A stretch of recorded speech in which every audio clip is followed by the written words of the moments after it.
तुम्ही कारवाई करू नका, कोर्टालाही कारवाई करू देऊ नका. वास्तविक तो आहे ना मनोरुग्ण नाहीये, तो शातीर आहे. हो, कोणीतरी त्याला कोणीतरी पाठबळ देत असेल, कारण महापुरुषांच्या बद्दल आणि जातीय द्वेष तो सर्वांबद्दलच बोलतो आहे. तुम्हाला माहिती आहे का त्याच्या आता एवढे मेल आलेले ना त्याच्या म्हणजे आता आम्ही सोशल मीडियावर भूषण पाटील नावाचा एक उच्च शिक्षित सर्राहित गुन्हेगार हा नेहमीच महापुरुषांबद्दल अपशब्द वापरतो. याने गेल्या वेळेसही 4 ते 5 वेळेस सोशल मीडियावर लाईव्ह येऊन महापुरुषांबद्दल घाणेरडं वक्तव्य करतो आणि अश्लील भाषेमध्ये अभद्र शब्द वापरून महापुरुषांची विटंबना करतो.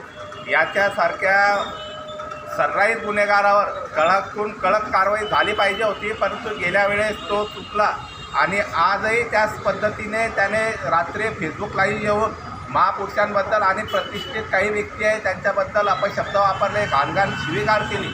त्याच्यावर आम्ही कठोरात कठोर कारवाई व्हावी याकरिता रिपब्लिकन सेना आणि सर्व समाज बांधव येथे एकत्रित येऊन त्यांच्या विरोधामध्ये फिर्याद दिलेली आहे आणि कठोरात कठोर कारवाई व्हावी यासाठी आम्ही पोलीस प्रशासनाला निवेदन दिलेलं आहे की त्याच्यावर कठोरात कठोर कारवाई व्हावी.